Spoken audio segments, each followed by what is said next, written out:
बदलते सामाजिक परिवेश और टूटती संयुक्त परिवार व्यवस्था के बीच निराश्रित, निसंतान और बीमार बुजुर्गों के लिए राजकोट स्थित सद्भावना वृद्धाश्रम एक बड़ा सहारा बनकर उभर रहा है।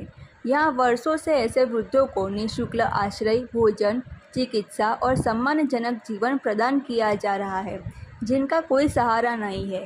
राजकोट जामनगर हाईवे पर पद्धरी के पास मोटा राम पर स्थित विनुभाई बचूभाई नागरेचा परिसर में संचालित यह वृद्धाश्रम वर्तमान में 700 से अधिक बुजुर्गों को आश्रय दे रहा है, जिनमें बड़ी संख्या बिस्तर पर आश्रित और गंभीर बीमारियों से पीड़ित है।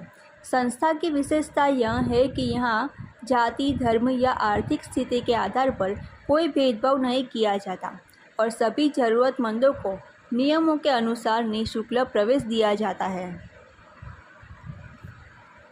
1 मार्च 2026 થી વિશ્વનો સૌથી મોટો વૃદ્ધાશ્રમ, જ્યાં 5000 વડીલો રહી શકે એવી સુવિધા હશે, 500 કરોડના ખર્ચે 30 એકર જગ્યામાં વૃદ્ધાશ્રમ ઓલરેડી અમે એક ફેઝ 1 માર્ચથી પૂજ્ય મોરારી બાપુના હસ્તે ચાલુ કરી દીધો છે।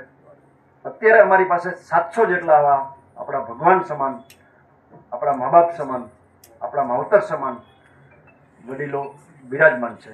અમે તમારી પાસે આવા માવતર માગવા આવ્યા છીએ મારા મિત્રો। 90 વર્ષ સુધી સુરતમાં એણે રિક્ષા ચલાવી છે, ડ્રાઇવિંગ કામ કર્યું છે, રેકડી ચલાવી છે, પાણીપુરીની રેકડી હોય કે આપણા માજી હોય, બા હોય, એને કોઈના ઘરકામ કર્યા હોય, કે લિફ્ટમેન તરીકે કામ કરતા હોય, કે શાકભાજી વેચતા હોય લારી લઈને, સાહેબ 80, 90, 100 વર્ષે ક્યાં જાય? 100 વર્ષના વૃદ્ધા પણ અત્યારે અમારા વૃદ્ધાશ્રમમાં ઓલરેડી હાજર છે અને ખિલખિલાટ કરે છે। તો અમે તમારી પાસે ટ્રસ્ટીઓ આજે આવા કોઈ વડીલો સુરતની આજુબાજુમાં કે ગમે ત્યાં, એ પછી મદ્રાસમાં રહેતા હોય, ચંદીગઢમાં રહેતા હોય કે કલકત્તામાં રહેતા હોય, અમને કંઈ એવો ક્રાઇટેરિયામાં